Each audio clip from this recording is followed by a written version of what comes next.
Hey, what's up, everybody? So, I figure it's never too early to talk bracketology. My name's Rome, the architect. Call me what you want. Just don't call me complaining if I give you good advice and you don't take it, like my buddy Ben. So, wanted to just run through all of the teams that Lunardi has listed. This is as of last week. So, moving into the future, every single week, I'll break down the different teams, the movers and shakers. But obviously, when bracket time comes, you want to have a good insight into maybe some of the upsets, which, if it were to play out today, I could say that we could see a few.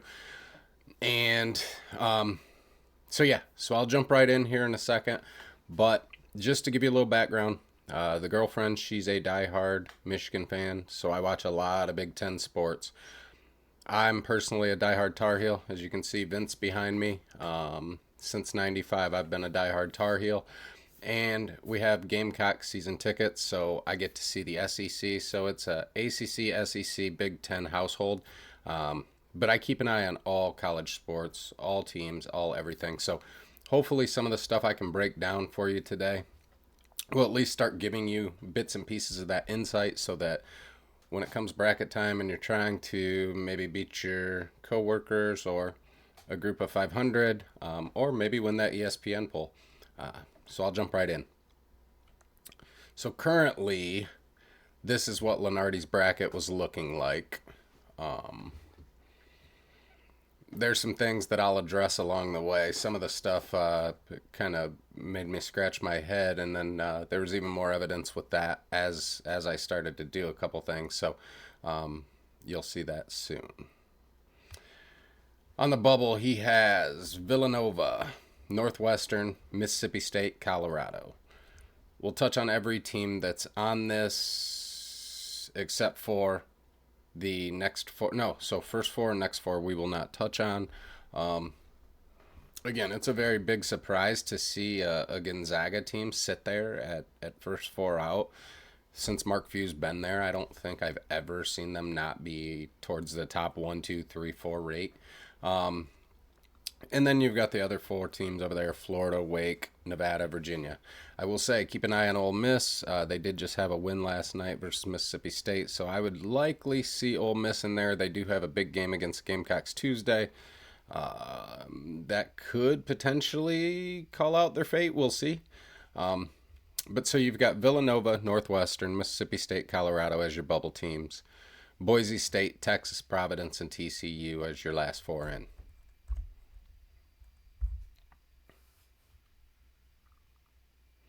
All right. So Lenardi's first 16 pick was you've got Delaware State Hornets up here. And so what we're going to do, I'm going to run down each team from the 16 seeds to the 15 seeds all the way to the ones. Lots changed just in the past 24 hours due to Tennessee losing, North Carolina losing. I don't remember who else lost, but anyway, yeah, it was a heartbreaker. Don't need to talk about it. You just don't leave the game in the ref's hands, and I think we were exposed a bit last night with fouling out our buddy Elliott. So Delaware State, not going to be a ton to talk about in these 16 seed, 15, 14, 13 seed, but I will address things as I see them. So Delaware State, they played Texas at the beginning of the season. That's that. They played Wake Forest here, 59 points. They're a 16 seed. They're not the ones that I see happening. All right, this is weird, but it's a thing. So you got Lafayette Leopards. They've played UCLA, but when you take a look, they're 8-13 and first in the Patriot League. So again, not much to talk about. What we will see though, as I do this weekly, is I'm going to start updating these. So we'll see who moves in, who moves out. I'll add additional notes. I'll give insights to things. Like if they had some games coming up where I'm like, listen, if they win that, they might be in. Just keep an eye on that because I know some of you use these videos for more than just March Madness, but it's entirely up to you how you want to break it down and utilize what I say here. So I will say one thing I did just notice. You've got Quinnipiac and Richmond, both Okay, so sorry. I'll address Richmond later. But you got Quinnipiac, who is a tournament team. So they got beat by 18 by them. Whatever. Jackson State, 8-11, third in the SWAC. I, again, don't really understand things sometimes, but nevertheless, they had Houston. They did have Gonzaga. They did have Northwestern. So they had three teams in the tournament that they were able to play. Understanding that a lot of these smaller schools, they don't beef up their resume by putting all the big dogs on the schedule. So next, you've got Central Connecticut Blue Devils. They are 12-8 and first in the NEC. Quinnipiac, you'll see them on some of these 16 seed, 15, 14 seed teams schedule. So they lost to them by 4 early on. They do have Boston College on there, bigger school. They beat UMass Lowell, who's second in their conference right now. So cool, I guess. South Dakota State Jackrabbits. I'm sure hoping the whole thing's showing up there. Anyways, they're 12-10, first in the Summit League. They do have a key win versus Wichita State. Now, as I was doing a little bit of this, you've got your Kansas State up there. You've got your UCF up there. So they've played some larger schools, so that's great. That's great for the resume. Great to show that, like, you're not shying away from playing good teams. But I'll say Wichita State's having an extremely down year. So even though they beat them, it's really not that quality of a win anymore. So yeah, I'd already typed that out before I started seeing some things. Next, you've got the Sam Houston Bearcats. So they had themselves a good football season. Looks like they're first in Conference USA. You lost to Utah Valley. But losing to Oklahoma State, Ole Miss, those are expected. Louisiana Tech. Oh, sorry. I won't skip this. Grand Canyon, the Lopes. These boys are playing ball. Best record in the country. So they're definitely playing some good basketball. We'll talk about them later. Texas Tech, Louisiana Tech here. I don't really know how they're not on this bubble or anything, just based on what I'm seeing or seen when I was doing this. But either way, and then they do have a win versus New Mexico State. Unfortunately, New Mexico State's having a down year this year. They're a 15 seed. Sorry, South Dakota State's also a 15 seed. UC Davis, another 15 seed. So we've got them and one more after this. So UC Davis, if you take a look, you've got nothing of relevance except for they played Oregon State. That's about all I can see. 12-8, third in the Big West.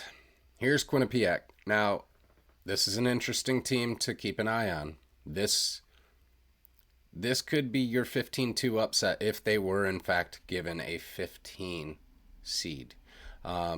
So Central Connecticut, we talked that they are in the tournament conversation at some point. So they beat them early on. They lost to UMass, okay. But one thing that stood out to me immediately, they lost to Florida as well. One thing that stood out to me, though, is the 90s, the 80s, they score. They score the ball. And so if they find the right matchup, this is a team to watch for your bracket buster tournament. Maybe only through the first round, we'll see. But you can see they're streaking right now. Again, can't really talk about future records with a lot of these smaller teams. There's no matchup to really look out for because it's not like it's going to be a game changer unless they just go and bomb some things. All right, so now we're at the 14 seeds. We've got Morehead State. Please don't pay attention to the highlights. Sometimes I was highlighting because it was just things I wanted to make sure I touch on. Sometimes it was just because whatever. But they started out with Alabama. We'll get to them later. Alabama's a strong team. Played Purdue. Lost by 30. Only lost to Indiana by 1. Here's the problem. Indiana's not in the conversation in a Big Ten that is really top heavy, but there's not a whole lot extra. So, but they lost to Indiana by 1. Outside of that, it looks like they just beat up within the conference. So 16-5, first in the OVC. Vermont Catamounts. We've got them still at 14 through Lunardi's bracket. They're 16-5 and first in the American East. Taking a look, Charleston typically is pretty solid. Okay. But you got thumped by Virginia Tech, who is having an extremely down year this year. Toledo, whatever. UMass Lowell, you beat them too. Again, they're second in their conference. So Vermont, though, if you remember a couple years ago, Vermont, they made a run. So there's somebody to watch out for. At a 16-5 record, that's nothing to shake your head at. So Eastern Washington Eagles, they are 13-7, first in the Big Sky. Now, I've got my notes here as they were off to a slow start, but battle tested and hot right now. So if you, excuse me, if you take a look, you don't see teams of this size with a schedule that has a Utah, an Ole Miss, a Cincy, a Stanford, Washington State, USC, Washington. Like, they played some teams. They played some big schools that are able to recruit and able to bring people in. So 13-7, I mean, they're on a 1, 2, 3, 4, 5, 6, 7, 8, 9-game win streak right now. When you play those bigger schools early, and then you come and you play in your smaller conference against these smaller schools, it's kind of like warming up against the varsity team and going and playing freshmen. So, last 14 seed that Lunardi had in last week is High Point Panthers. They put up points as well. When you're seeing these teams in the 90s, 80s, 70s, you know that they have the ability to bust a bracket. And so, take a look at the Wofford game. They lost 99-98. Wofford is traditionally pretty good, but not so much this year. Georgia 66-58. Georgia plays good defense. Georgia is a team that, in my opinion, could still make a run in a strong SEC, but we will see how that plays out for them. They're not even in the conversation right now, which is somewhat surprising. We shall see. All right, to the first 13 seed, we've got Charlotte. So they did beat a very strong Florida Atlantic team. So that is, I mean, that's good because Florida Atlantic they've made a name for themselves. We'll just call it what it is. They've definitely made a name for themselves. Take a look. They lost to UCF. UCF has at least one good quality win. They lost to Duke, okay. And then they lost to Richmond. I'm going to touch on this whole Richmond situation in a bit, but losing to Richmond is not horrible. Just my opinion based on what I know, what I've seen, what I watch. Crap. So I never changed the name. That's my B. We're talking Akron here. So Akron, 15-5 in the MAC, first in the MAC. Don't worry about the name because that's entirely wrong. They beat South Dakota State, as we know. We just talked about, tournament team. Utah State, they lost by 3. Tournament team we'll talk about in a bit. And then, not much more to talk about with that. But Akron, 15-5, first in the MAC. Then we've got the Samford Bulldogs, still on the number 13 seeds. So they played Purdue early, 98-45. I'm not going to put too much stock into what teams are doing the size of Samford versus Purdue in the first week of the game. Where my stock goes is, what have they done lately? And if you they went on a stretch of beating teams of their size, their caliber. So always a positive note, always something good to see. UNC Greensboro, I know that they have the ability to do some things, so I got that highlighted on the future schedule. Be something to watch out for with Samford. They did lose to Furman early on. We all know the run Furman made. I think it was last year. But they get another shot at Furman. So keep an eye on Samford. If they're able to pull that win against Furman, they might be a team to talk about come tournament time. Last on the list of 13s is the Drexel Dragons. So Drexel, they beat Villanova. I know Villanova got my Tar Heels. They got them early on in overtime. But they're a team that it looks like if you're able to match up with them or take them out of what they want to do, they're in trouble. And the big thing for them is they can stretch the floor with Dixon and bring him out and allow him to shoot. Well, we have Armando Bacot. He doesn't want to go guard the 3-point line. Dixon ate us alive for 30 plus. And so if you find that right team that has the 5-man that can move with him and go guard him on the perimeter and still people be able to guard the rim, Villanova's going to run into trouble. So I don't put too much stock in that win. It's a great win for Drexel because they're such a small school. But at the end of the day, like if that's your resume builder is that one Villanova win, they're going to lose a time or two more before the season's over and that win becomes null and void, right? So West Virginia, anytime any team keeps it close with West Virginia or beats them, I like to highlight that because they press so much, so often they take you out of your comfort zone. So yeah, they lost by 6, but losing by 6 to a very fast, very high-powered West Virginia team for a Drexel Dragons team, I think is something to think about. All right, down to our 12 seeds. We've got Appalachian State. They are 17-4, first in the Sun Belt. All right, I highlighted this Murray State thing prematurely. Murray State's not doing any good, so it really doesn't matter. But I also highlighted the fact that they beat James Madison twice. James Madison is like 18-3 or something. They just can't play in the tournament for whatever the transfer into conference stuff, whatever is going on there. So I'd say keep an eye on App State. They are another potential team that could upset some people down the road. I mean, they just show consistency. They just know how to win. I was looking at scores. I was looking at things. Yeah, they got USA right there, 91-84 in OT, but and then Troy got them. But everything I've heard and watched and read about App State, they look like they're playing basketball this year. Here we go. Jay Billis' favorite team right now, Indiana State Sycamores. Love me some Jay Billis. The dude knows what he's doing. He knows what he's talking about. He lives it, eats it, breathes it much more than I do. But I don't particularly see anything in this resume that tells me like, yeah, they're going to be some dogs. We saw Michigan State blow Michigan out last night. That's great. I don't understand how Michigan State's even in this tournament conversation with the record that they have, and we'll get to that later and stuff. But like that's not a real quality loss to me. That's just what it is. And then you lost to Drake, who's also having a down year.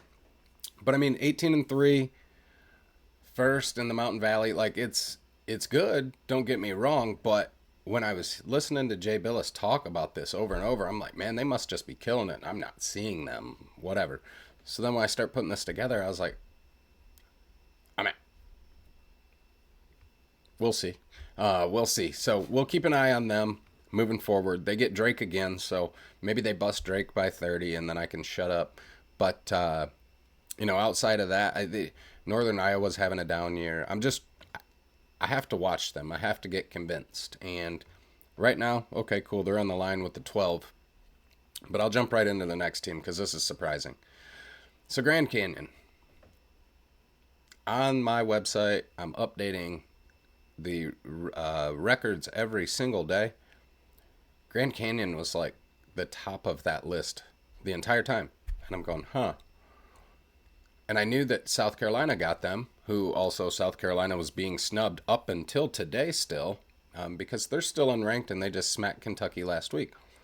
So South Carolina beat them, and South Carolina had a great record all year. Grand Canyon was getting no love. You can see they're 19-2. They beat Sam Houston, tournament team. San Diego State, down year, but again, you're beating teams that probably you shouldn't be on the court with if you ask most people, and guess what you're doing? You're beating them. Tarleton State, they're also solid. Looks like they took a tough one here versus Seattle the other day. But keep an eye on Grand Canyon. I don't. This would be a 12-5 upset that you could see happening. I don't care who they're playing as a 5, because when we get to the 5s, you'll understand why I'm saying what I'm saying is if it really breaks down like that, there's a reason these 12-5 upsets happen every year. And the last one in the 12 seeds, we've got McNeese Cowboys. So, yeah, they beat VCU. They're having a down year. Western Carolina plays good defense. They keep people under their points. Like, they're good at playing defense. I'll say that. And then Louisiana Tech, I highlighted this because I don't understand why they're not in this conversation with the tournament situation. We'll see down the road. That's why we're doing week 1, and then we'll continue to do the weeks until the bracket shakes up. And then Louisiana, they are in the tournament conversation. So outside of that, nothing much to talk about here. You'd love to talk about them routing Michigan, but Michigan's at the bottom of the Big Ten this year. So unfortunately, things aren't going well there in Ann Arbor. And Doug McDaniel can't play on the road. So any road game, they're having to play a whole different game than have their leading scorer handle the ball, handle the business. So McNeese State, 19-2, first in the Southland. Keep it up. Great work. All right, now we're down to the 11s. So we've got the Northwestern Wildcats. Oh, did I skip the 11s? Yeah, I did. Anyway, so in the 11s, we've got Oregon, the winner of Providence, TCU, St. Mary's, and Princeton. Those are the 4. Didn't have anything really to highlight out of the 11s. I'll make sure I get the 11s in next time, and I thought something was a little off when I did this. But anyway, we are at the 10s now, so we're talking Northwestern Wildcats. They beat Dayton, who Dayton's on the 3 line, so they beat Dayton early on. Again, I don't put a ton of stock in what teams do at the beginning of the year. However, I don't understand how Dayton's on the 3 line. It's very weird to me. So they beat Dayton, lost to Mississippi State. They beat Purdue. That is their the resume for them right at that time. Because that's when people took notice to Barnheiser and Boo Booey and those guys. You lose to Chicago State, who I think they're like the only independent conference team in the entire country. So that's stupid. You can't do that. You just can't lose that game. That's stupid. That's why you're sitting at a 10. And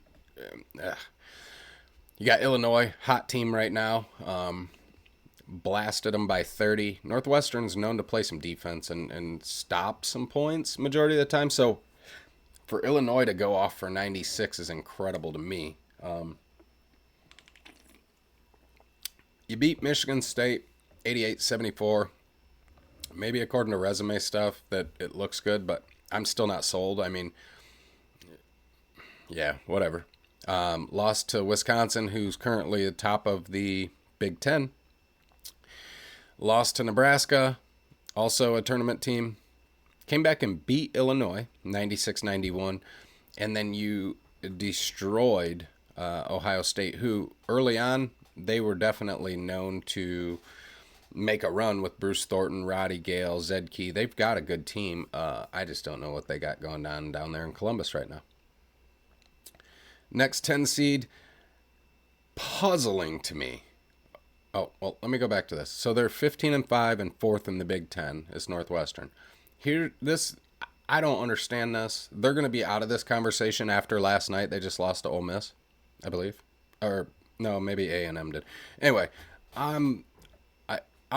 yeah, they lost to Ole Miss last night. There it is. So they're 14-7. They're 11th in the SEC. But yet they're on the 10 line. So I don't really get this. As I was going through it, I was so confused. It's dumb to me. I don't even understand how it's a conversation, and I'll show you more things later. But they beat Northwestern. Great, that's cool. That's early on. Then they lose to Georgia Tech, who has now knocked off Duke and now knocked off my Tar Heels. Mississippi State lost to a school called Southern. So that's stupid. They got beat by South Carolina, another tournament team.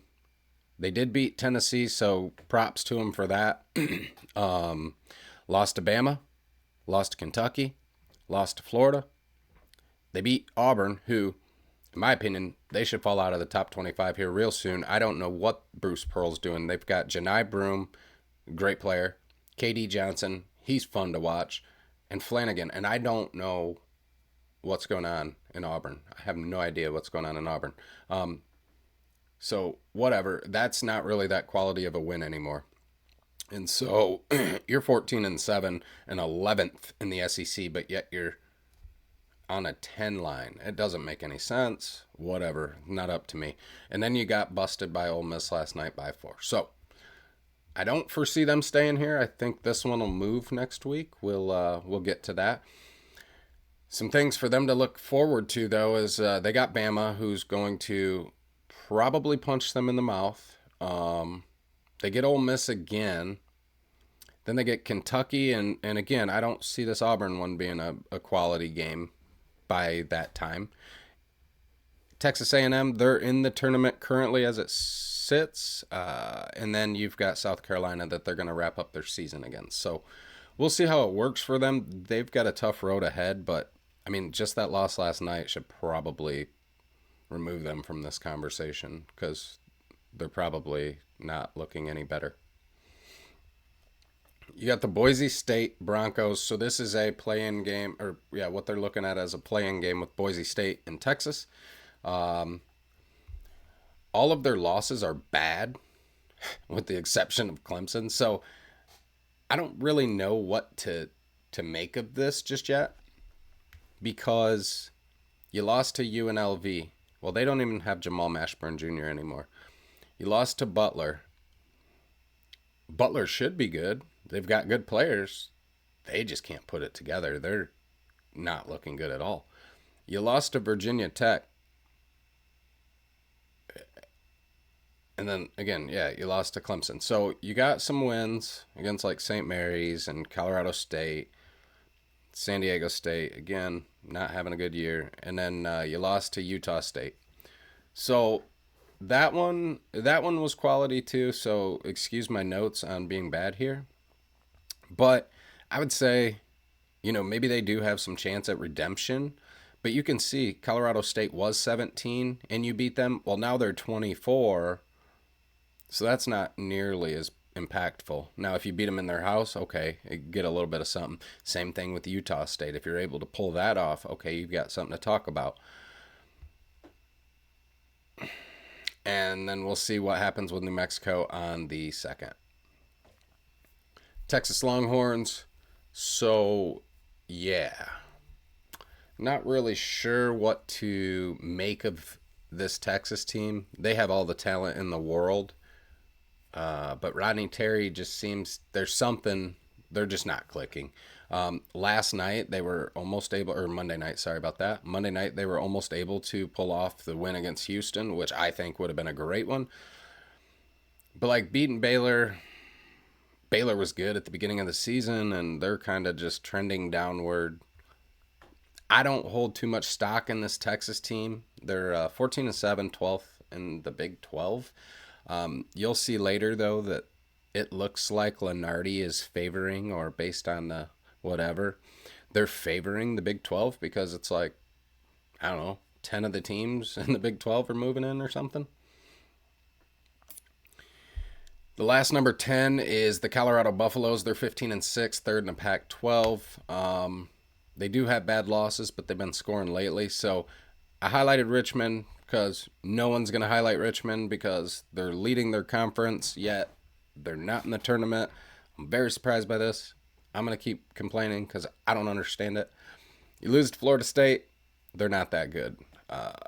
Leonard Hamilton's team has good players, but they're good individual contributors. And they run out of steam. That's exactly why my Tar Heels got them the other day, is they ran out of gas, and we kept it moving. So you lost Colorado State. You beat Miami. That was once a good win, but Larinaga, I don't know what's going on down there. Or Chad Omir's out. They're not winning games. They're not hitting their shots. It's like they're living and dying with the 3, which we see that a lot now. And if you're not living, you're definitely out of the game. Lost to Arizona, as expected. Arizona State, Cal. Shouldn't lose those games. Neither one of those games. Lost to Washington State. Shouldn't lose that game. Not if you're in the tournament. So they've got Saturday. They got a game against Utah. That's going to tell a lot. They get Arizona again on the 10th. That's going to tell a lot. They get Utah again. I mean, and those three games right there should pretty much hold the fate for Colorado. If they're able to pull one of those three, they're in pretty decent shape. There's a chance they lose all three though, and if they do, they're out. So here's the Villanova Wildcats I told you about. So yeah, they got us in overtime early on. They beat a Maryland team who's, again, got all the talent in the world, but they cannot put it together. They are very good, and I don't understand what's going on with them. They beat Texas Tech early on. That's great. I bet if they played Texas Tech again today, they'd lose. They beat Memphis, also a tournament team. Didn't highlight that one, but Memphis is strong. Best win on this entire sheet, best win is right here against Creighton. Creighton is incredible every single year. They just continue to just recycle phenomenal players, bring in transfers, let things happen. They're great. But here's where Villanova runs into a problem. And this is why I said it early on that you're 11-10, ninth in the Big East. Yeah, the Big East is strong this year, but you've lost 5 in a row through last night. I don't care if you lost in double overtime to Butler. You've lost 5 in a row. How they're on the bubble makes no sense to me. This is as of last week. That's when they were losing 3 in a row. Doesn't make sense. Anyways, now and they're on the 9 line. So now we're on to Nebraska, 15-6, 5th in the Big Ten. Nebraska lost to Creighton, lost to Minnesota. Shouldn't lose to Minnesota. Cool, you beat Michigan State. Cool, you beat Kansas State. Neither team's doing very well, in my opinion. As you can see, there's no number by it, meaning they're not ranked. Won against Indiana. Cool. Lost to Wisconsin, as expected. They beat Purdue. If you beat Purdue, that's your resume. Like, that's just what it is. And then they also beat Northwestern, who's also a tournament team. So tomorrow, Nebraska has a chance to make their case and beat Wisconsin, and then beat Illinois, and then beat Northwestern. That's a hell of a 3 games to have to put up with. So Nebraska's going to be tested over the next 2 weeks. Keep an eye on Nebraska and these particular games. See what happens with those, and that should tell you their capabilities in the tournament. New Mexico Lobos, 18-3, second in the Mountain West. So they lost to St. Mary's early on. Again, I'm not going to give that too much stock. St. Mary's is great every single year. Between them and Mark Few's Gonzaga Bulldogs, they do things that no one else does way out there by themselves. It's like they're the only 2 colleges I see. So they beat them 72-58. Great. Colorado State took an L at Colorado State. UNLV, like anybody that's getting beat by UNLV without Jamal Mashburn Jr., like, I'm not giving you any stock. Beat San Diego State. This is a big win right here, beating Utah State. So Utah State is another one of those on my website. Every time I update records, they're sitting at the top. So we've got Boise State tournament team coming up on today. They get a chance at UNLV again. They get to bring them home. You got Colorado State, Boise State again, and Utah State. So they have significant challenges in front of them, considering who they've been beat by, and the teams that they can state their claim and make their case for the tournament. So at 18-3, I'm not too upset with New Mexico, but those same couple of teams that they slid by, they beat them pretty well. They have to play them again in this back stretch. So keep an eye on New Mexico. If they're able to beat Boise one of the 2 times, maybe both times, if they're able to beat Utah State, keep an eye on the points and know what they're bringing to the table. And the last number 9 seed. So again, I'm a Gamecocks season ticket holder. I've been watching these boys since that very first game, South Carolina Upstate. And they beat them, and I go, man, no G.G. Jackson here. They're playing team basketball. It's crazy. They're really good. I started telling people, I'm a Tar Heels fan, but that's my home team now too. And so I'm telling people, like, check these dudes out, check these dudes out. Well, you'll see. Grand Canyon, they got them. Clemson got them, and they were at Clemson. That's a rivalry for those of you who do not know. That's a difficult place, difficult thing to do is play in that. We got to experience it last year when they came here. That was pretty awesome. So they beat Mississippi State. They got absolutely dominated by Alabama. Beat Missouri in overtime. Lost to Georgia at home. That was a close one. Crazy game. Um, Beat Kentucky last week and then beat Tennessee this week. They've been getting snubbed. They're playing with a chip on their shoulder. They had some play. Colin Murray Boyles was out at the beginning of the year. He's come in and done some things, given them some depth. Josh Gray is playing great basketball. They are very difficult to beat. And I think Lamont Paris said that he will, at no time will there be less than three, I think he said, people that do not have a green light to shoot the three ball. So might have been part of what happened in the Bama game. I don't recall specifically, but I will tell you, they put up points and they shoot the ball, no fear out of any of them. South Carolina will move off this 9 line because they did just smack Tennessee last night. They'll probably move, I would say, 5 or 6 by next week, because you really can't turn a blind eye to 18-3 and second in the SEC. Down to the 7s, you've got Texas A&M Aggies. Puzzling, very, very puzzling. Again, you beat Penn State, cool. You got smacked by Florida Atlantic. You got beat by Virginia. You got beat by Memphis. You got beat by Houston. You got beat by LSU. You got beat by Auburn, who we already said is a team that's having a very down year, or not down, but they're not doing things right now. So like, you got beat by them. Cool, you beat Kentucky in overtime. That's great. Well, now Kentucky's exposed. I think a couple people have beat them. I'm not counting them out, though. They are dangerous. You lost to Arkansas. Now, I don't know if Devo Davis had left prior to this game. I don't recall when he left. But you lost to Arkansas. They're not ranked. That's not a good loss. And then you got smacked by Ole Miss last night. Or Saturday. So you're ninth in the SEC, and somehow they have you sitting on the 8 line. You're ninth in the SEC. If we scroll back, South Carolina's second in the SEC at 18-3. This team's 12-8. This is why I don't understand sometimes the bracketology, and that's why I'm doing this video.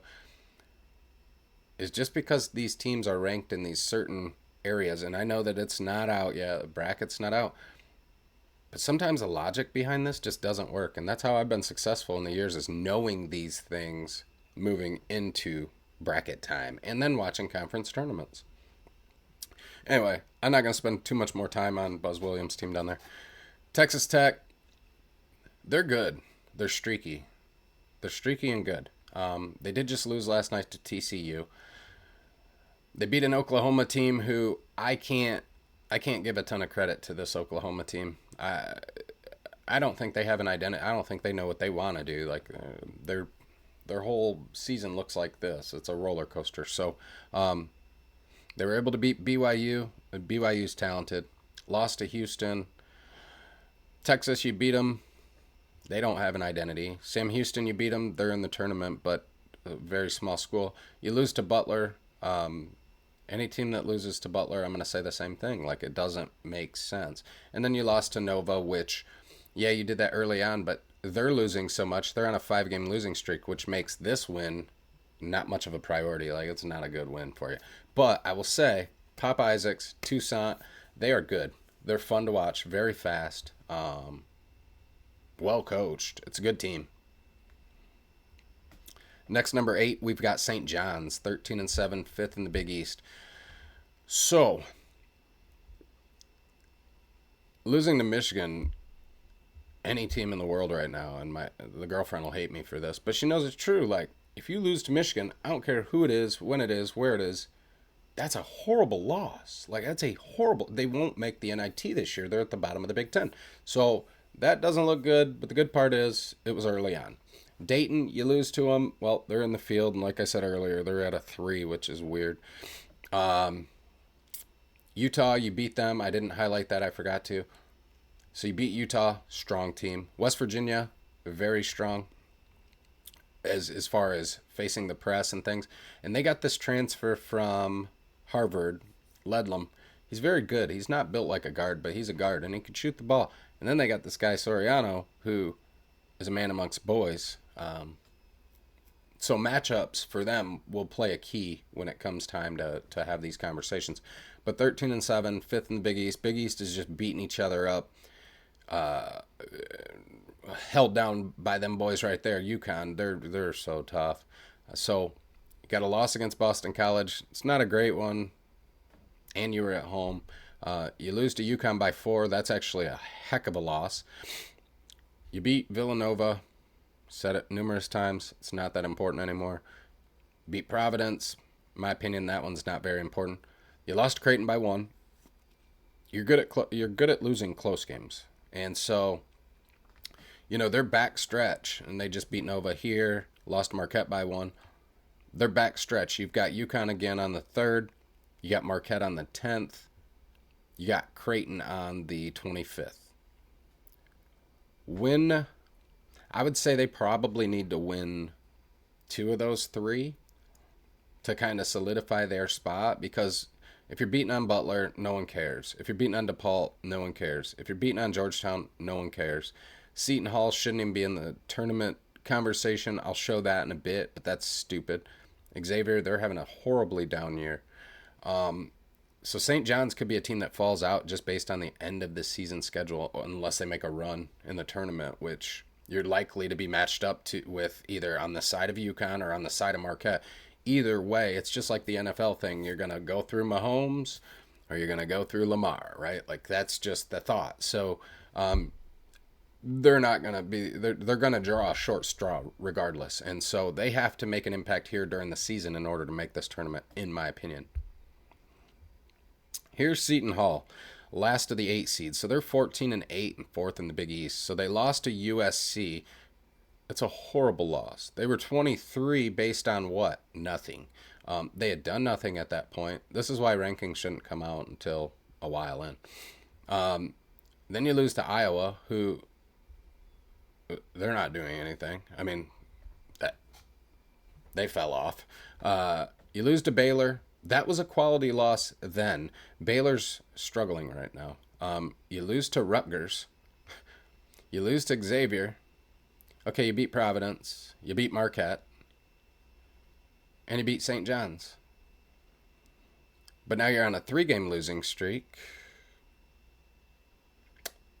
This is just like if a team beats Purdue. You beat Marquette. But that doesn't put them in the tournament. So, in my opinion, Seton Hall's not making it to the tournament. They're going to face Villanova on the 11th. Probably get beat. They're going to face St. John's. Probably get beat. They're going to face Creighton. Probably get beat. And they're going to face UConn. And they're going to get beat. Seton Hall, I'm just throwing it on here so everyone can see the movers and shakers. But currently, they're an 8 seed over teams with the likings of, like I said, South Carolina.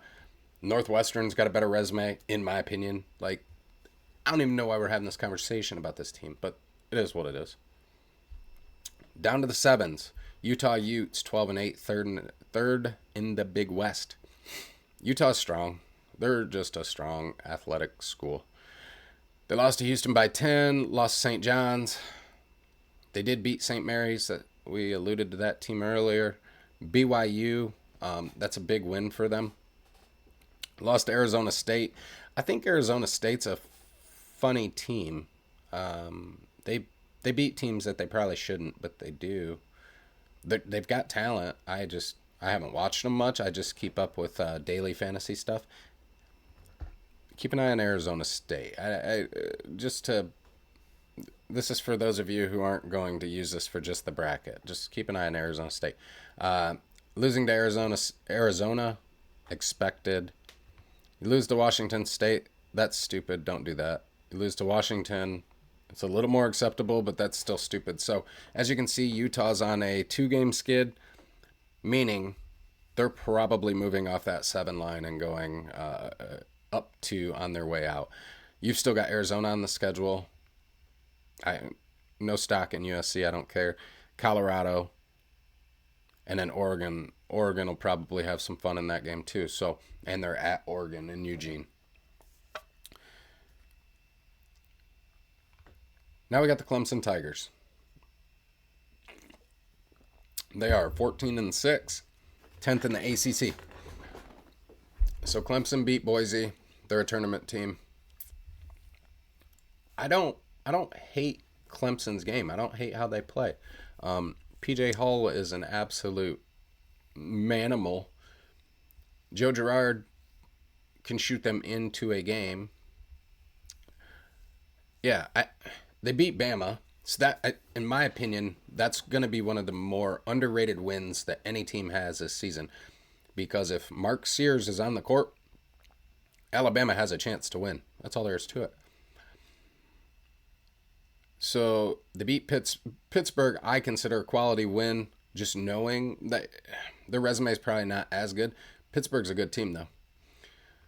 South Carolina, as we know, they're going to move up in from the 9 spot, so that becomes a much better win for Clemson. TCU, they're in the tournament.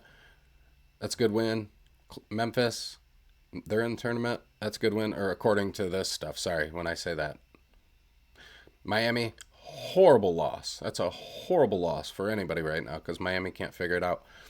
Virginia Tech, I said this at the beginning when some other team got beat by them. That's a horrible loss. Georgia Tech, there's some kryptonite behind them because, like, I think they're like 3-7 in the ACC. Their wins are against Duke, North Carolina, Clemson. So Damon Stoudemire's out there just putting some stuff in the water for these people. Nevertheless, Clemson has a tough game Saturday versus Virginia. Then they get the Tar Heels at North Carolina. So we'll see how we're feeling after Duke on Saturday. But then they've got Syracuse. Also will play them very tough. And then Wake Forest at the very end. But don't forget Damon Stoudemire. Then February 21st, you've got Damon Stoudemire's kryptonite. So Memphis Tigers 15-5, 6th in the American. I watch this team a lot early on. They've got like 36 new transfers. It's crazy. I knew no one. Penny's kid was hitting threes in the one game I watched. I think against Michigan, he blew him out or something. Anyway, that's when I thought Michigan was good too. So they beat Jackson State. They're in the tournament conversation. Outside of that, beat Arkansas. Arkansas was a solid team at the beginning of the year. They've since fallen apart. You lose to Villanova. That becomes a worse and worse loss for you every time Villanova plays lately. So that's nothing to write home about. You lose to Ole Miss, that's a quality loss. Lose to Texas A&M, or you beat Texas A&M, that's a less quality win. You did beat Clemson, that is a quality win. You beat Virginia, cool. But I don't know what's going on with Tony Bennett's team. They got Reese Beekman, and then I can't tell you anybody else. But it's because they're not on TV anymore, right? So Virginia's having a down year for Tony Bennett and his team. Talked about this earlier. Wichita State, they're not even good this year, so who cares about that win? You lose to South Florida, lose to Tulane, you lose to UAB. All right, so here's what you've got as a Memphis Tiger. Well, you got Florida Atlantic. Oh, they do have Charlotte on the 21st as well. So you got Florida Atlantic twice and Charlotte. If they do not win 2 of those 3 games or win their conference tournament, Memphis isn't making it. I don't care what their record is. This resume is not that good. Missouri was good to start the year, and they're like at the bottom of the SEC, and so that win is null and void. All right, I wrote a note on this because this is driving me nuts. Yes, I'm born and raised in Michigan. Like I said, the lady's a Michigan fan, so here we go. They're on the 7 line. Michigan State is. And I'm not hating on them. I'm extremely unbiased when I'm looking at these things and going, does this make sense? Does this make sense? Blah, blah, blah. I'll give you all the Tom Izzo, March, his players show up in March thing, all that.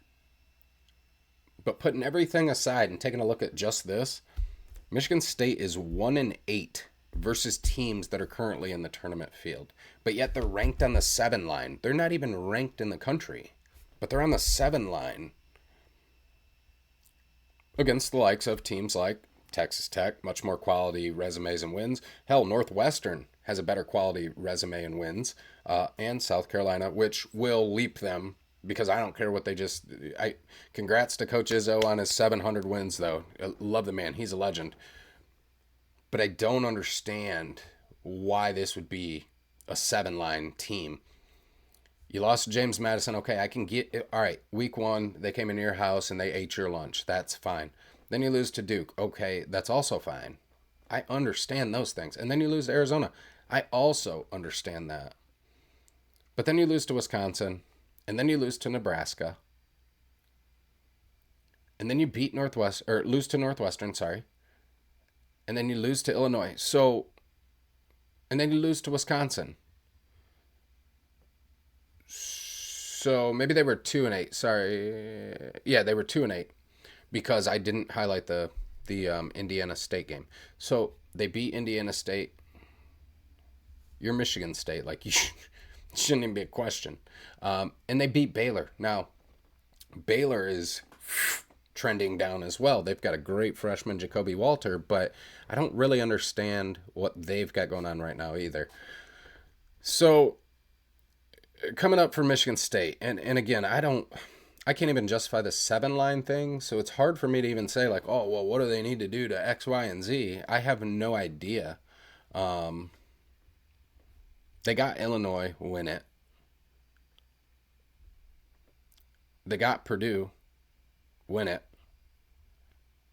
They got Northwestern, win it. I mean, win out, and I'll give you your 7 seed. But at this point, you're 2-8 versus the tournament field in games you've played, and the 2 teams that you beat, Baylor and Indiana State, like Baylor's going to drop lower than they are because they're currently Baylor's at a 4 seed. I'm pretty sure they're going to go down. But yeah, I don't really understand this one, how they're on the 7 line at 13-8 and 5th in the Big Ten. There's a huge gap between, I think, 1 through 4 in the Big Ten and then everybody else. Michigan State they would be that team that's like floating in between the gap. Anyway, done talking about it. San Diego State, 16-5, 4th in the Mountain West. No notes here, so they lost to BYU. It's a quality loss. BYU still holding it down. Beat St. Mary's. Lost to Grand Canyon. I'll give you a quality loss on that. You beat Gonzaga. Any other year in my existence, that is a great loss. Or, I mean, a great win, sorry. But not this year. I guess after what we've been looking at, beating UNLV is pretty solid because nobody else is doing it. Lost New Mexico.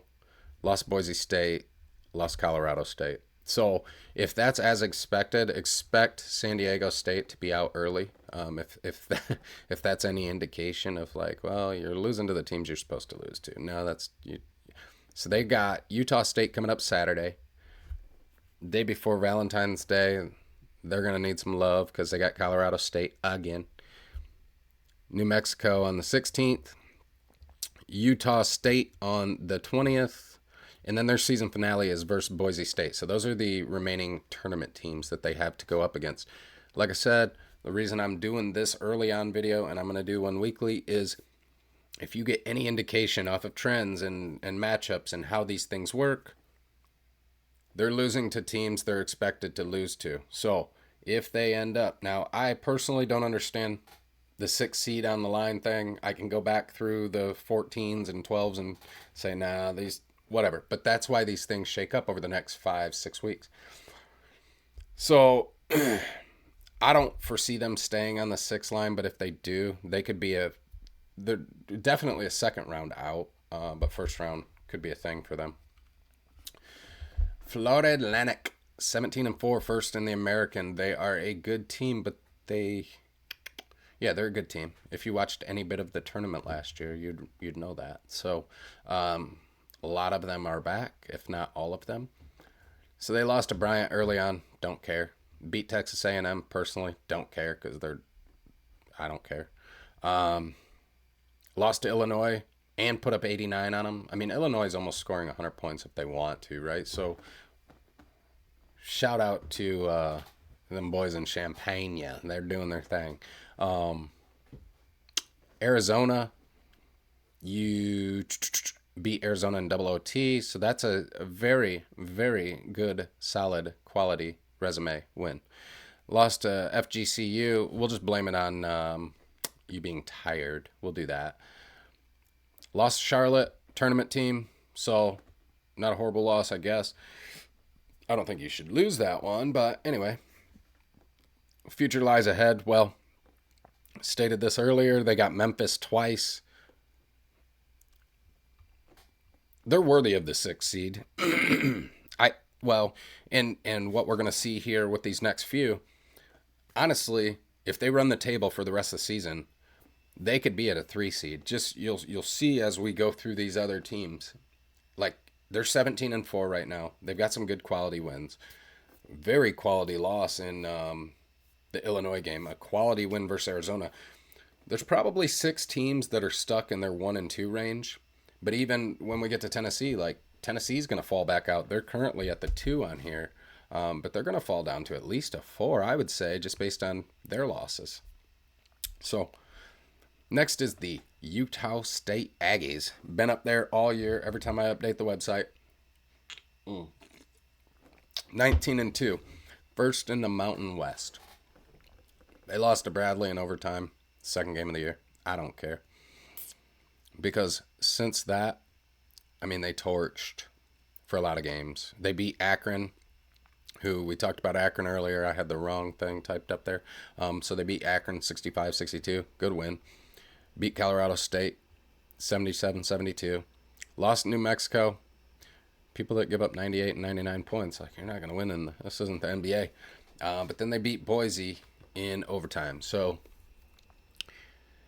they got San Diego State on the agenda for Saturday. They've got Boise State. They've got Colorado State. They got San Diego State twice. And then they've got New Mexico. So this is another team that has the ability to really jump if they run the table, or, okay, if they drop 1. You could see them at a 3 line as well. But this is where you need to focus with your bracket stuff, because if they move to that 3 line, but then they get this powerhouse team that slid in, okay, now they're playing them because of the way it worked, well, then you got to look at the matchup. Then you got to look at, like, the Villanova situation. Do you have that big man that can go out and guard, and still you guys can protect the rim as a team, or are they just going to expose you by bringing you out like Baycott, bring you out to the 3 line, make you guard out there, and then we just fly by, pick and roll, whatever. We do what we do. So I'm saying this to you about this Utah State because they're not extremely battle-tested from a big school perspective, but they're beating up on teams that are definitely their caliber and a couple that are a little bit larger. Colorado State, we've been talking about them on everybody's dang schedule. So 16-5, 6th in the Mountain West. They beat Boston College. That's good for them. That's a good win, I guess. They beat Creighton. That's a heck of a win. Oh, that was the big thing with this. So they held Creighton under 50 points. I don't know if I've ever seen a Doug McDermott team held under 50 points. So that's the thing, right? So, yeah. And then you've got Colorado. Suspect. I don't know if that's a good win or not just yet, but they are in the tournament conversation, so I highlighted it. New Mexico, good win-ish. Utah State, you lose that one. You lose to Boise. Those aren't good losses. Those are good losses, sorry. But then you lose to Nevada and you lose to Wyoming. Those are not good losses. Those don't look good for the Colorado State Rams. So be prepared for them to fall off the 6. If they stay on the 6, it's because someone else, a couple other people went the other way and fell out of the rankings. All right, now we're down to the 5 seeds. And so I talked about the 12-5 matchups earlier, and yeah, I said that if it were to play today, there'd be a 12-5 upset. I'm not calling Duke out as the upset, but as we're getting into this 5 seed, I just want to point something out. But anyway, so Duke is Duke. They're typical, bringing in the players, hooping. They get that one guy that jumps out of nowhere and he starts doing something. So Mitchell's doing good for them, and McCain, I think is his last name, playing really well for him. Roach was, Roach is just still Jeremy Roach. He even played the other day, kind of injured. And then you got Kyle Filipowski, Tyrese Proctor. They're good. Top to bottom, they're good. So they're 16-4, second in the ACC. Lost to Arizona. Great quality loss there because Arizona's pretty solid. You beat Michigan State. I don't care. That holds no weight with me anymore. You lose to Arkansas. Lose to Georgia Tech, Kryptonite, whatever. You beat Charlotte, tournament team. Okay, cool. Beat Baylor. Cool. They were good at that time, or they were playing well at that time. Lose to Pittsburgh. This is part of what I was saying. Pittsburgh's very good. So I personally don't consider that a horrible loss. Pittsburgh is good. Blake Henson and those boys just aren't putting it together for Capel. But anyway, and then you beat Clemson. That was a great game to watch for those of you who didn't watch it. So you got the Tar Heels Saturday. And then you don't... Wake Forest, they're in there as a competitive game, competitive win if you pull that off. That's at Cameron, so they shouldn't have too much of an issue with that game in particular. They do have to go to Florida State. Florida State is a Leonard Hamilton coach team that they're going to run with you. They're going to athlete you. They're going to do what they can. So maybe tune into that game on the 17th if you're interested on watching Duke or seeing kind of what you can prepare for the tournament for that. They do get Wake again. I'm going to overlook Miami. Well, they're at Miami. So Miami could play a role in this, but I just don't see it happening. Filipowski's too athletic for Omer down low. I think Omer's great. But when Miami is shooting the ball 56, 70, 80, 90 times a game and they're not going in, they're going to lose. That's all there is to it. And then the season cap, as always, with the Tar Heels. So I think Duke has a chance. They're going to hover around 4. I don't think they get much higher than 4 unless they beat the Tar Heels both games. That would be the only way. And basically that means run the table. So any loss for Duke, they're going to remain 4 or 5. So the next one, you've got Iowa State Cyclones, second in the Big 12, 16-4 overall.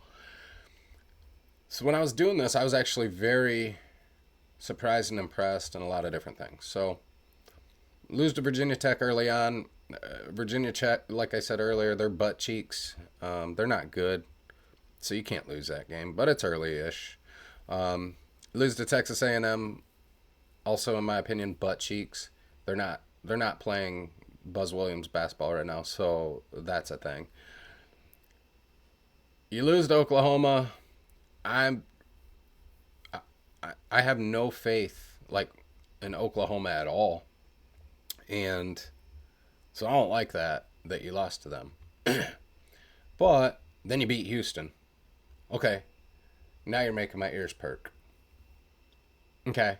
You lost to BYU. All right, well, why are you beating Houston but losing to BYU? So we got to do a little investigating into this. You beat TCU.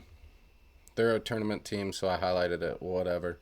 But then beating Kansas. And so Iowa State intrigues me, and it should intrigue you when it comes to your bracket this year. I haven't watched a single minute, but I do tend to do prize picks and stuff for Iowa State, or for college. So they beat Houston. number 2 team. They beat Kansas, who is a number 1 caliber team. They were number 1 for a while. So you beat 2 of the hardest teams on your schedule. So that right there should tell you that, like, if you're doing your bracket, depending on how this all plays out. So you got Baylor, who we saw earlier, they were like up to 4 and 6 earlier. Well, they're down at 18 now. But coincidentally, they're on the 4 line for the tournament. Like, I don't know, whatever. Then you've got Texas, and then you've got TCU, and then you've got Texas Tech, and you get to go to Houston. And then I don't care about the Oklahoma game. I'd be interested to see how they play against West Virginia's press. And then you got BYU. So this is one team I would keep an eye out for. If you're that one person that's playing the 1,000-person brackets and you want to take that underdog, let's watch what happens over the next 6 weeks for Iowa State, because that's a team not many people are watching. And honestly, until I did this, I wouldn't have given them a snowball's chance. But they beat Kansas and they beat Houston. That right there tells me enough to know that they're capable to win this year. Not saying that's my bold take, but I'm just throwing it out there this week that that's a thing. So keep an eye.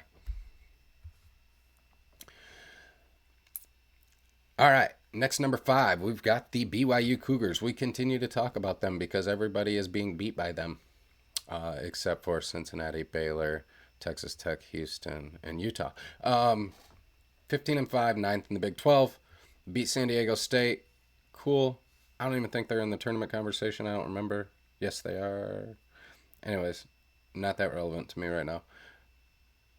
Yeah, they were a 6 seed. You lost to Utah. Quality loss, but it looks like it's going backwards for that. You lost to Cincy. They're like first 4 out or something. You lost to Baylor. They're on their way out. You beat Iowa State, though. What? The team we just talked about? What? You lost to Texas Tech. Quality loss. You lost to Houston. Quality loss. You beat Texas. That's good. I don't love it from a quality perspective, but if that's what the committee likes, cool. So for BYU, being 9th in the Big 12 and being on the 5 line, so weird. You got West Virginia's press. Let's see how that goes. I'm always going to emphasize watching them against a press because no other team does it. So you have to dynamically adjust your play style to being hurried up if you're not used to playing fast. You got Oklahoma. Again, I don't care. Baylor, don't care. Keep an eye on this Kansas game and the Iowa State game. Now, when I say I don't care, it doesn't mean that like what they do doesn't matter. It's that those aren't things I want to highlight or take an eye on the matchups. BYU is going to be in the tournament. But how far I take them in the tournament is going to be based more upon how they play against Kansas, how they play against Iowa State. Baylor's going backwards. Oklahoma's going backwards. How do they handle a West Virginia press? Because some of these small schools that we have never seen, we can't watch them because even local channels don't have the local college because they're so small or whatever. Some of those teams might show up and press you. Well, if I read about that or know about that ahead of time, how'd they handle the press when they played West Virginia? Okay, great. They're going to run right through Tarleton. So, last but not least, and I am sorry that I'm making it appear that I don't like Oklahoma. It's not the case. He's my cousin. He's a big-time Boomer Sooner fan. I'm a Dylan Gabriel fan. What I don't like is what this too early bracketology started to say, because this doesn't make any sense to me. This, just like the Michigan State one, this doesn't make any sense. So you beat a bum Iowa team. You beat a bum USC team. You beat a bum Providence team who, yeah, they're in the conversation for being in the tournament. You beat Arkansas. You lost to my Tar Heels. Okay, you beat Iowa State. I'll give you that one. You lose to TCU. You lose to Kansas. You beat West Virginia. Great. You beat the press, but West Virginia's not in the tournament conversation because they're not playing well. I more care about the press thing. You beat Cincinnati. They're like on the first four out thing. But then you lose to Texas in the tournament conversation. You lose to Texas Tech in the tournament conversation. So I don't really understand how they're on a 5 line. Doesn't make sense to me. Don't really care. So they get to play BYU on the 6th. This will be big for Oklahoma. Now, how I didn't say it was big for BYU, I'm saying it's big for Oklahoma. They have statements to make in games like this. They get to play Baylor. They need, in my opinion, they need to win every single game they can, which is always a goal. But you've got a tough back stretch. I mean, you're looking at 5 ranked teams right there: BYU, Baylor, Kansas, Iowa State, Houston. Then you've got Cincy and Texas, who are no pushovers. They're on a 5 line. If they make the tournament, they're probably in the 8-9 matchup. And that's because they will do a significant amount over the next 6 weeks and or in the Big 12 tournament. That's the only way. They shouldn't be on the 5 line. They just shouldn't. I don't care. All right, now we're on to number 4. Shouldn't be on the 4 line. Mind you, all this stuff was from last week. So what may have happened? No, anything that happened after Monday, so like the 28th or 9th or whatever day it was, that's the stuff that I couldn't account for or that Lunardi hadn't accounted for. But this is a 3-game loss. I'm just going to point this out right here. I don't need to say much more after this. This is a 3-game losing streak. But you've got them on the 4 line. You've got them on the 4 line. So you've got them on the 4 line, and they've got 3 losses in a row. Like, it doesn't make sense. Baylor's not a 4 seed. I've been talking about this every time we've pulled them up. So you lost to a bum Michigan State team. You lost to a good, solid Duke team. Okay, you beat BYU. That's great. You beat Florida. They're bummy. They're not doing anything right now. Like, they're in the conversation to be in the tournament. They're not. They can't figure out who wants to shoot the ball and who wants to be on the stat sheet. They're yeah, whatever. You beat Seton Hall. They're not going to make the tournament. And you beat Auburn at the beginning of the year. Well, now Auburn's no good. So here's my thing for Baylor. They have to beat Iowa State. They have to beat Texas Tech. They have to beat Kansas. They have to beat Oklahoma. They have to beat BYU. They have to beat Houston. They have to beat Kansas. They have to beat Texas Tech. That is one hell of a back stretch of a season for them. Now, if they run the table, they're a 1 seed. If they lose one of those games, which in my opinion they'll probably lose at least 2, they're down to a 7 or a 6. Like, there's no way they should be a 4. I don't care. I see teams back here that should be up here. It doesn't make sense. Next team, Kentucky Wildcats. They will be dropping as well due to the loss versus South Carolina. And, yeah, that's a thing. So, 4-13 matchup. That was another one I was going to say is there's a possibility. If it were to play today, there's 2 upsets that could potentially happen. That's Kentucky and that's Baylor. Both could be upset. Now, Kentucky's good. They are very good. But they were exposed a couple times. I think I think Reeves is very good. And he plays, and they've got great players, as Coach Cal always has.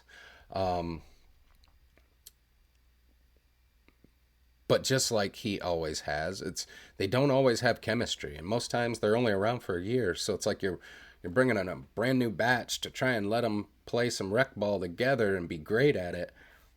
But if you're lacking that leadership, and they have I think his name's Dillingham. The dude's a dog. He is a dog. Littler dude too, quick as can be and can hoop. And I think if they played a little bit better, stronger team basketball, and there was some chemistry there, that they'd be great. But a lot of times it really mirrors somewhat the NBA, and I don't really like the NBA because it's a lot of one and done. Come down, do it yourself. Like, it's not team sports. That's why I follow college so much. Anyway, back off my soapbox. They lost Kansas early on by 5. They were playing decent then. They beat Miami. I don't care. That's not a good win anymore. They beat us pretty badly, beat the Tar Heels. Even though the score was only 4, they beat the crap out of us. They made us look bad.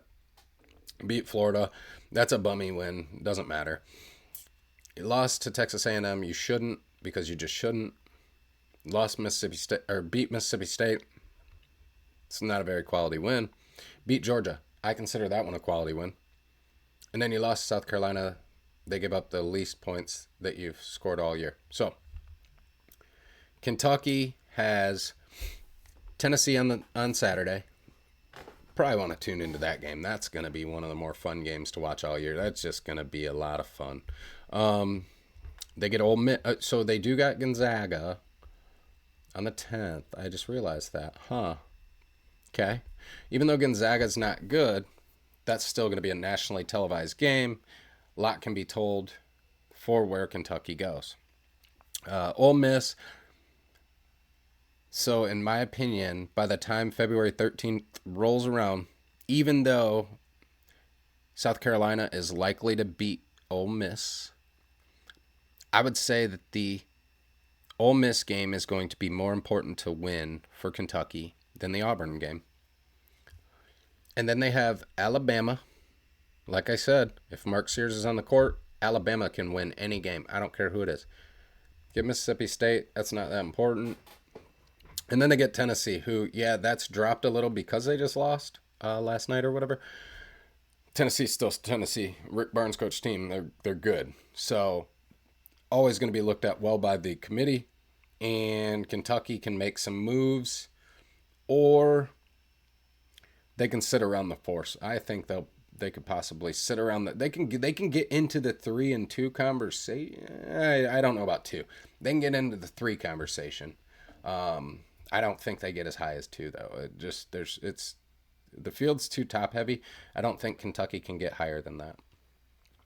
Alabama Crimson Tide. Now, I don't understand. They're 14-6, first in the SEC. Mark Sears is a dog. If you've never watched him play, just this little lefty dude, and he will shoot it from anywhere, just quick as can be. I'm not an Alabama fan. I'm a sports fan, so I give credit where credit is due. This dude transferred from either Toledo or Akron or one of the MAC schools, and now he just shoots, and he'll go to the hole, and he'll just pass, and he'll shoot, and he shoots, and he's sweet. Left-handed. I'm not left-handed, so shout out to lefties. So they're 4-5 versus tournament teams. This is where the confusion comes in for me. You'd think that they would be... I mean, after watching them, it's like, man, they're tough to beat. Just like last year when they had Brandon Miller. Dude was a dog. They had a team full of dogs last year. Sears kind of played the supporting role that. This year it's his game. And so, and Estrada's there. They've got a solid team. Don't get me wrong. They've got a good team all around. So how they're 4-6, best thing I can say is look at all the numbers next to the teams they've played, right? Those are all single digits. So every team that they had played that's ranked is in the top 10. They're battle tested. They put up points. You're losing with 81. You're losing with 77. So they lost to Clemson. Ohio State, that's a bad loss. That's a horrible loss. Lost Clemson, that's considered a good loss as of now. Lost to Purdue, that's considered a great loss. Lost in Creighton, great loss. And then lost to Arizona, another great loss. Beat South Carolina and held them to 47. That's considered a great win at this point. Beat Mississippi State, nobody cares. Lost to Tennessee by 20. People scratch their heads. And then you beat Auburn. Nobody really is going to care in a month. They've got a chance to beat Georgia. They're going to be a very underrated team that the wins against them are going to count. They play good defense. Beat Mississippi State because you're supposed to. Beat Auburn because they're going to fall out of the top 25 and you're supposed to. LSU, whatever. Texas A&M because you're supposed to. Florida because they're going to lose more. But then you need to beat Kentucky. And you need to beat Tennessee. And honestly, you're going to Ole Miss. You need to beat Ole Miss at Ole Miss. Alabama could work their way probably up to a 3.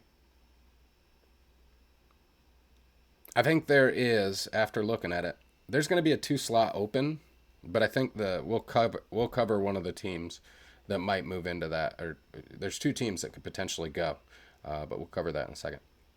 So then you got the Illinois Fighting Illini out of Champaign, Illinois. So they lost to Marquette early on. Marquette was number 4. Shaka Smart does his thing. That's why they're so good. So 71-64. Beat Florida Atlantic. Strong, quality team there. Lost to Tennessee. That's a quality loss, especially at that time. It's not looking as great, but whatever. Northwestern busted them by 30. Tournament team. Purdue lost to them by 6. Michigan State, I don't care, but you only beat them by 3. Losing to Maryland, that's a horrible loss. Lost to Northwestern in overtime, that's not a disgusting loss.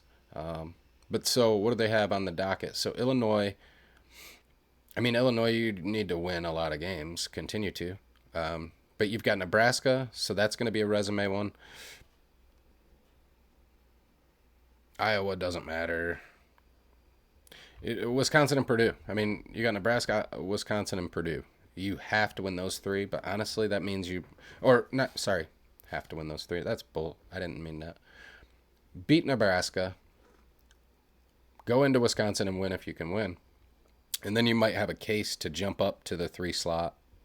I don't see the 2 getting made by Illinois. I really don't. 3rd in the Big Ten. I don't see that happening. And give Purdue a fight. I think that anybody can be beat this year. That's the great thing. So, all right. Well, we're going to go right to the 3 line. This is the Auburn Tigers. Now,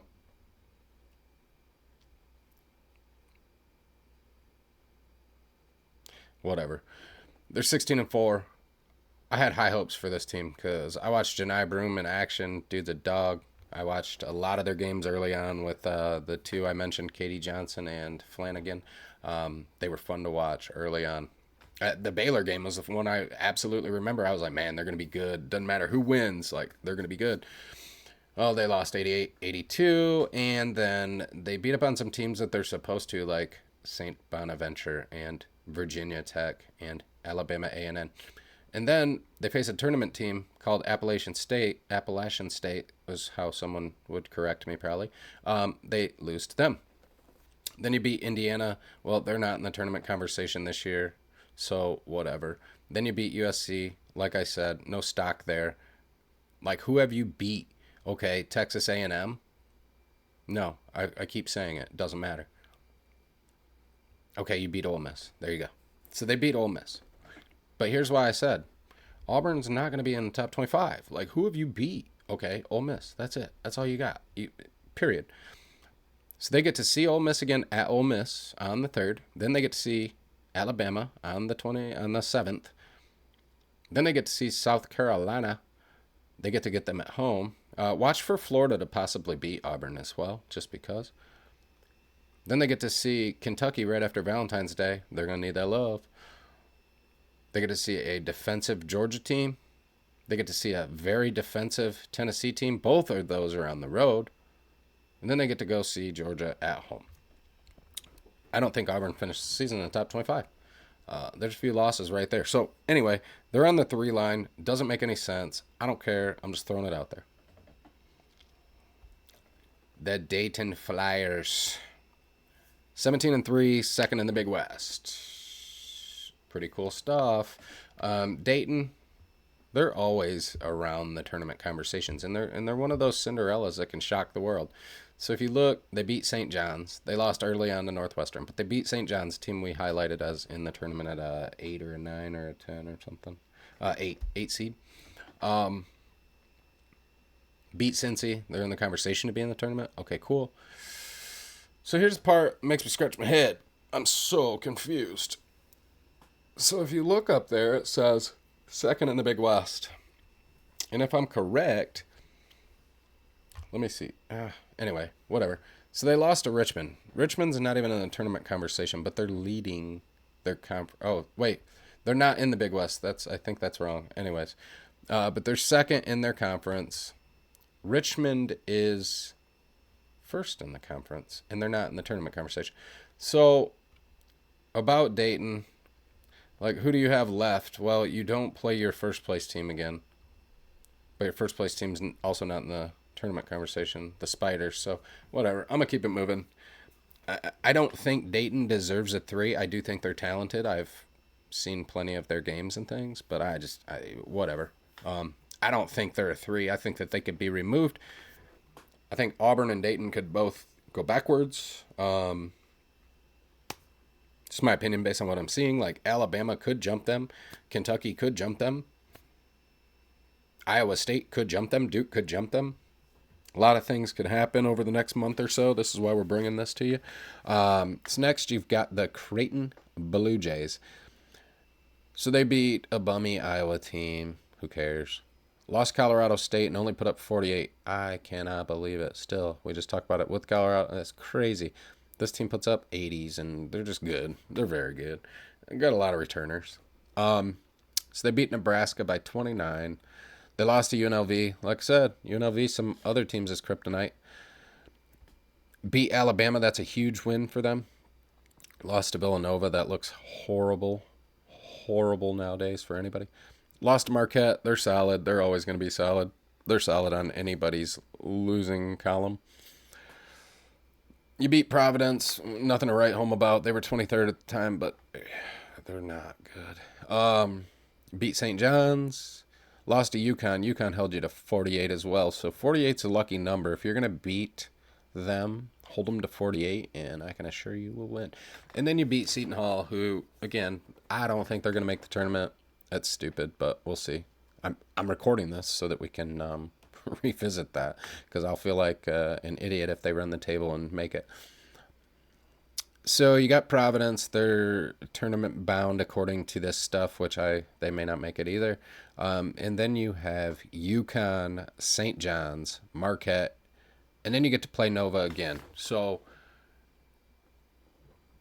Creighton could slide up to the 2 if they can take out UConn number 1. That's if they win UConn and Marquette, they're a number 2 seed. Honestly, it doesn't matter what they do outside of that. But if they take out those 2, they can go to the 2 slot. If they take out one of the 2, they could still possibly limp into the 2 slot. But we'll see. Right now they're on the 3. You got Marquette Golden Eagles. So Shaka Smart team is just a Shaka Smart team. Always.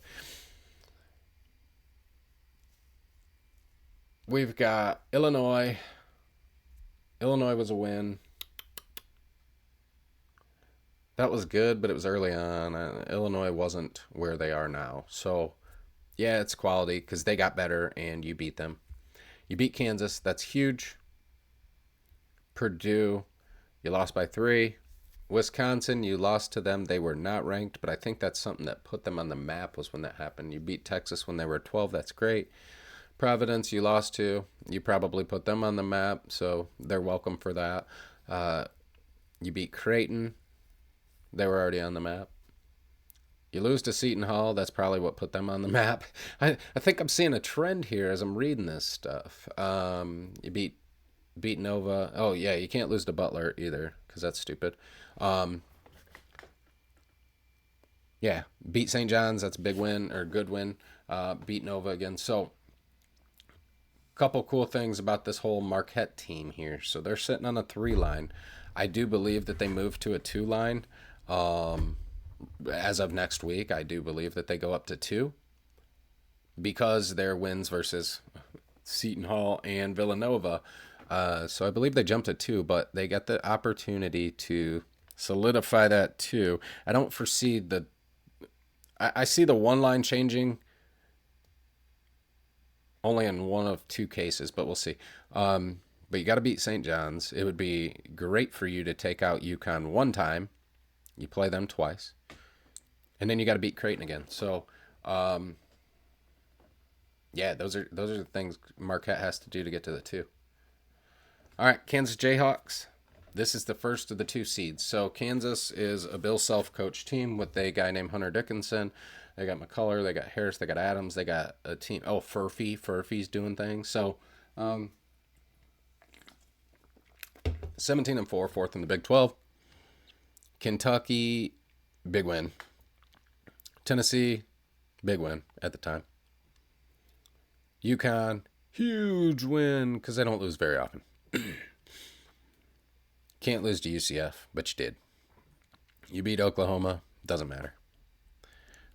Lost to Iowa State. Iowa State has proven to show up on our calendars. Here we go. Got Houston on the 3rd. That's going to be a great game. Anybody that watches college sports will want to watch that game. It's going to be fun. You get Baylor February 10th. We'll see what happens. They're on a downward trajectory, but Baylor could still be a trap game for anybody, such as the Jayhawks. Texas Tech. So yeah, Kansas has it lined up for them to potentially move into a 1 slot. So they were one of the 2 cases I could make to slide into a 1.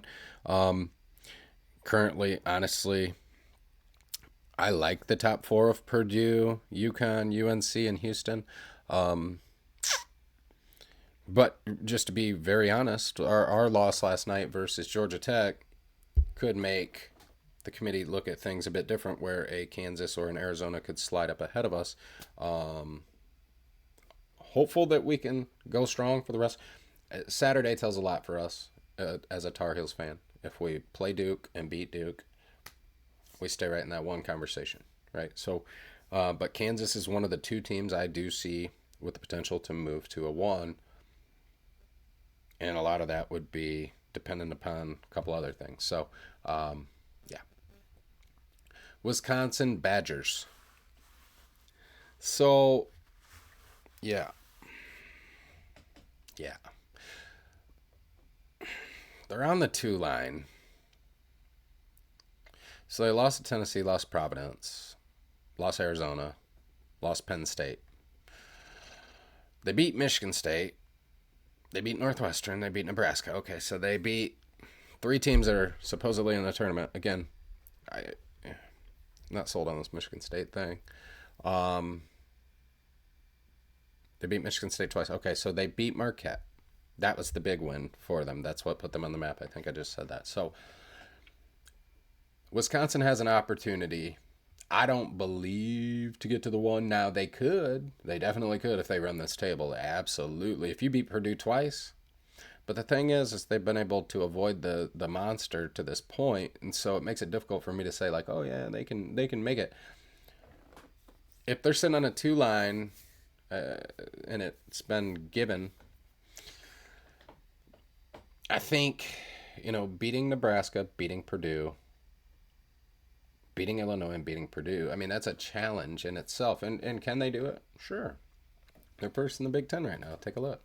So 16-4, they've got their work cut out for them over the next month and a half. But they're going to be between a 2 and a 4 is where I would see them sitting, just based on what I'm looking at. They would have to completely fall off the map and lose a couple very bad games in order to fall below that. Arizona Wildcats, another team that has an opportunity to get to the 1, and no, it's not because of Caleb Love. I mean, yeah, he plays part. I'm just saying, because I'm a Tar Heel and blah, blah, blah. Like, none of that, whatever. So they beat Duke, big win. Beat Michigan State, that win sucks. Beat Wisconsin, according to what we just looked at, that's a great win. Lost to Purdue, that was a hell of a game. I loved that game. Beat Alabama. Any team that beats Alabama, I'm with it. Because they are very talented, not because I dislike them. Lost to Florida Atlantic in double OT. Lost to Stanford. That's a horrible loss to lose to Stanford. I remember when that happened. You beat Colorado. I don't put too much stock into that. You beat Utah. You lost to Washington State. You can't lose to them. They're awful. Lost to Oregon State. Can't do that. And then you beat Oregon. Like, that don't make no sense. So anyway, if you take a look at the end of their schedule, I mean, Arizona is, I think they're on the brink of the 1. Like, they were holding 1 down, but that loss to Arizona State or Oregon State and then that loss to Washington State, that's what took them out of, that had to have taken them out of the 1 conversation. So they got Utah, they got Colorado. No investment here on that one. I mean, I can't talk about you going for redemption against Washington State. That shouldn't even be a conversation. So, and again, USC, whatever. I mean, they have to win the Pac-12 tournament to get to the 1 seed, or teams have to blow it on the 1 line and whatever. Arizona was the other team I was going to give the nod to possibly move up, but with that strength of schedule at the very end, like there's no numbers here. There's nobody indicated being ranked. And I think that they're a very, very talented team. They got a good bench. They play well. I've watched them a few times. But I don't think that strength, unless you win the Pac-12 tournament, you're gonna sit at 2 at best. At best, you may even drop to 3. So don't drop a game. Tennessee Volunteers, they will be dropping a game and yeah. So here's a cool thing for them. So they beat Wisconsin, lost Purdue, lost Kansas. You see the 2 and the 1 there. Lost to us. We're 17, but now currently 3, which we're going to fall back. So 3 quality losses right there immediately. Beat Illinois. That's a quality win. Beat Ole Miss. Quality win. Lost to Mississippi State. I've been harping on this. They're not good. Then you lost to South Carolina. Now, you can thank the committee for this, because that's going to come across as a bad loss. It's going to be quad 1, but you lost to an unranked 19-3 South 18-3 South Carolina team. Makes no sense. Like, should have been losing to a ranked opponent that was probably in the top 20, especially after they just beat Kentucky. But this is going to be a little more critical than the typical just loss. It's not like you just lost to a team and blah blah blah. Like, you were at home, didn't defend your house against an unranked team, and now you've lost. That's how it's going to be viewed. So, love Rick Barnes' team. Love everybody about this. Dalton Connect kid is legit. Ziegler's back. Adu's playing. They're good top to bottom. And Santiago Vescovi, he's so fun to watch. So I see them giving teams problems in the tournament, but I think they're probably going to go down to a 4 line. I would say 4-ish. If they only slid to 3, I'd be surprised. I see Marquette switching with them at the very least. So Marquette going up to a 2. Tennessee coming down to a 3. We'll see how that works. But they've got Kentucky. They got Texas A&M. Not going to matter. Texas A&M again, not going to matter. Arkansas, they don't have Devo Davis, not going to matter. Auburn, it's not going to matter. Alabama, that one's going to be big. I mean, so if you take a look at their back 4, they've got Auburn, Alabama, South Carolina, Kentucky. They need to win that stretch to stay near the 3-4 mark. If they get popped by any of those teams, including Kentucky on Saturday, they're going to slide. They'll be down to a 5, possibly 6. So keep an eye on the Tennessee Volunteers. As good as they are, as quality as they are, they stacked their schedule. They have a very, very difficult schedule, and I mean, it shows in their record. They're legit. It's tough go. All right, first number 1 and the number 1 overall seed, according to Joe Lunardi. Yeah, that's the Purdue Boilermakers.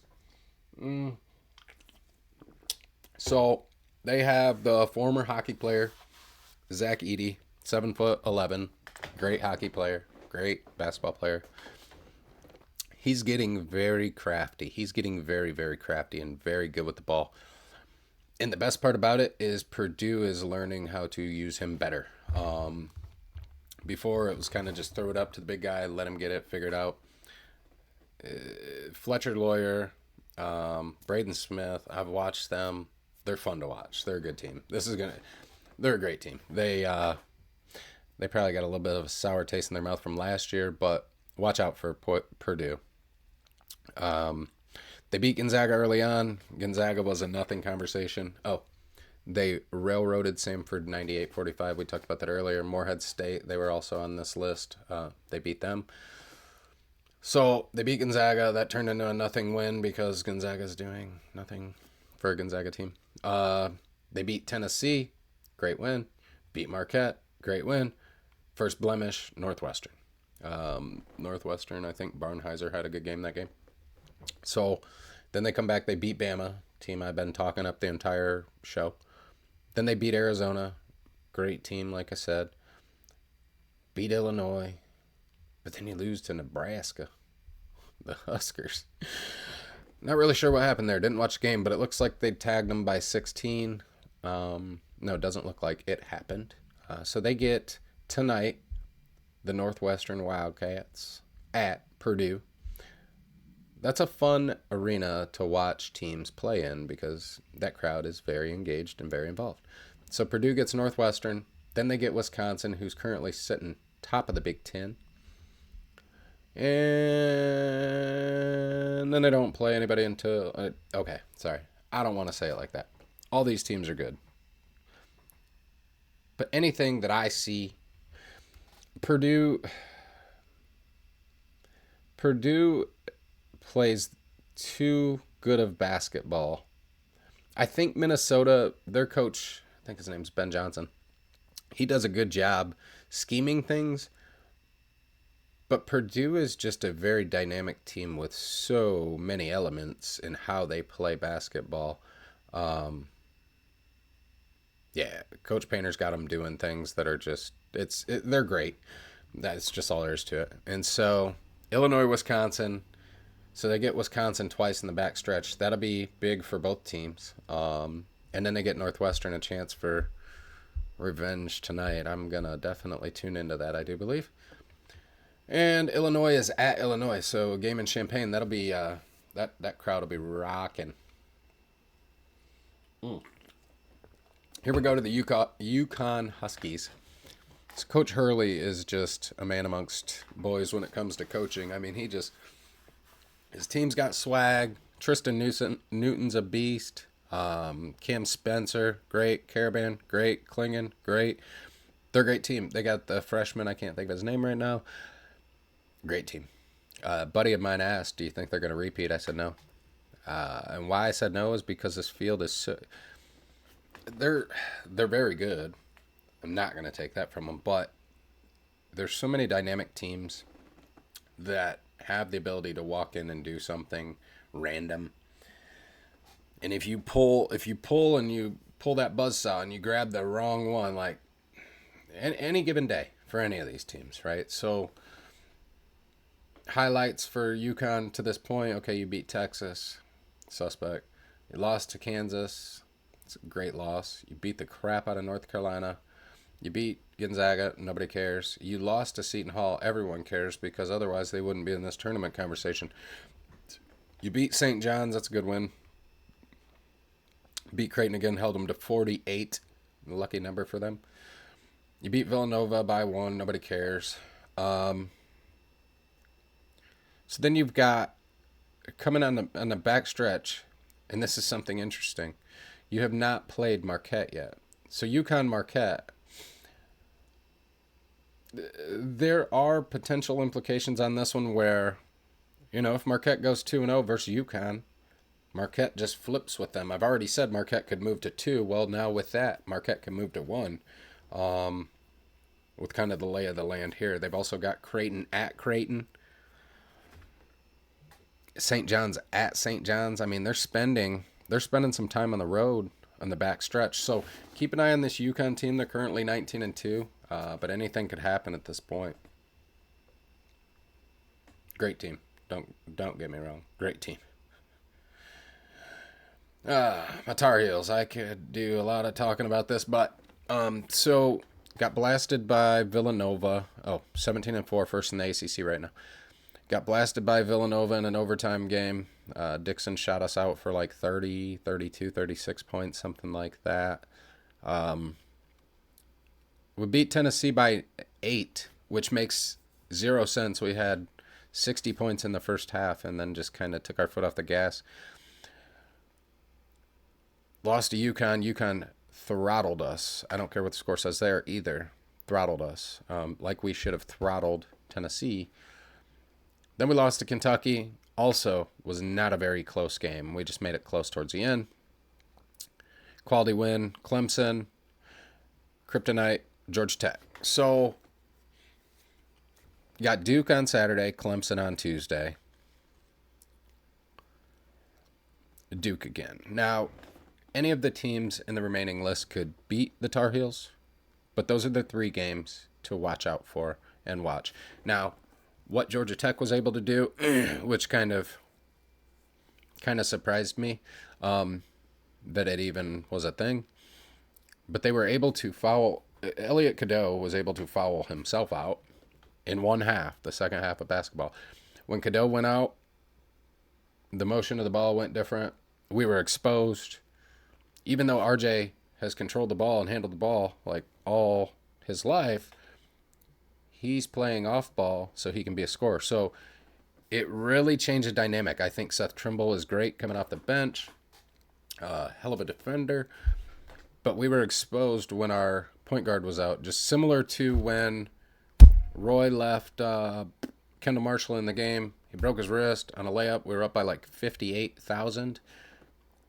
And then we lost next game because changed the dynamic of our entire team, right? So NC State also, that's going to be a tough one, just because it's that. And Virginia is always going to be tough, whatever. But if Elliot Cadeau can stay on the court, I like the Tar Heels to stay in the one line.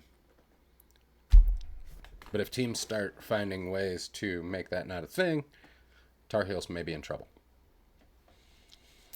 Houston Cougars. If you have not, which a lot of people have not been able and got the chance to watch this team, Calvin Sampson has a team full of fun. So they were like number 1, number 2 almost all year. They beat Utah, beat Dayton, beat Jackson State, tournament team, beat Texas A&M. These don't matter. They're much bigger than Houston, or like Texas A&M's a bigger school than Houston. Utah's a bigger school than Houston, I think. But like Houston, you can see they stacked their schedule. Like this is what they wanted to see was competition. Towson, they're normally in the tournament. So lost to Iowa State, lost to TCU, beat Texas Tech, beat BYU. I don't care that you beat Texas, but you beat them. So here's where Houston gets a chance to solidify their one line because Kansas could play a role in this. They play Kansas twice over the next month and a half. Houston's currently sitting on the one line. Kansas wins one or both of those games. Houston gets removed from the one line.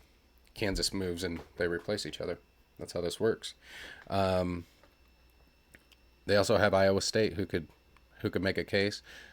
I think the them and Baylor game is going to be a lot of fun, a lot of fast running, shooting, run and gun stuff. It's going to be great. It's going to be a lot of fun to watch. If you have not got to watch this team, watch this team. They are Jamal Shed. He plays a different style of point guard like the dude from Penn State last year. Like he's just different. LJ Cryer transferred from Baylor. He's a great player. Juwan Roberts, great player. They've got some dudes on this team. And this is one of those teams that when you're doing your bracket breakdowns, most people are like, oh, it's Houston. I mean, whatever. They're 19-2, but who do they play or whatever? Understand, this is a very high-quality team that plays very fast and hellacious defense. And last. Oh, wait. That was the last. Now, here is a look at the conference breakdown, just based on what Lunardi has in. Yes, that does not equal all the teams, but you got to think of the at-large and all that good stuff. And I'm going to show a couple things real quick. So you've got the American East Conference here. And this, I'm only showing this so that you can come back on the video and come directly to this and see exactly what I was talking about in certain ways or whatever. So you got Vermont here. So the teams highlighted are the ones currently in the tournament. I don't think Memphis is going to make it. We'll see. Richmond, here was the one I kept pointing out, though. Doesn't make any sense. Now, I understand conference records and everything's different, but you can see the discrepancy here. These are the standings officially per conference via ESPN. UConn, so there's your Butler, there's your Nova. I don't think they're making it. Texas, like I said, they got some work to do. Here's your Big Ten. How Michigan State's in it, I still don't understand it. We'll figure it out. Third in their conference right here, UC Davis, I guess. Princeton, third in their conference. Quinnipiac, that's the team to watch out for. I'm telling you, watch them shock somebody. Utah's down here in the middle of the pack because Washington State's beating all those teams I said they shouldn't lose to. Oregon's in the middle of these two, and they're not in the tournament conversation. Like, it's so weird to me, whatever. And then Georgia, that's the other team I said can make a case. So, outside of that, everything is pretty clear-cut and dry. Hope this video's been informative for you, and I hope it all works out, and have a great day. Thanks for joining me.